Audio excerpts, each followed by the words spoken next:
Continuing to the last texturing tutorial, in this video, we will use our last work to output an albedo map for Polaris terrain. Before we start, there are a few things you need to check. After creating your terrain, make sure to add them to the Vista Manager with the Add All Polaris Terrains button.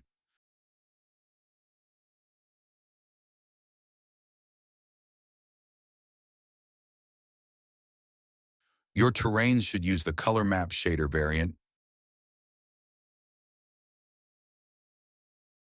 If not, use this menu to switch to it.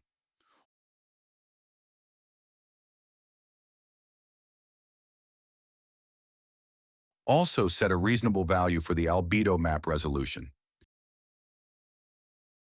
Now we will open the terrain graph. In the last video, we already had all the weight maps for our texture layers.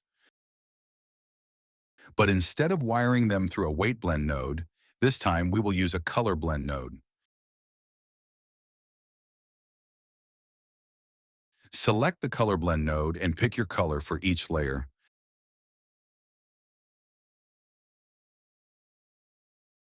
Finally, plug it to the albedo output node.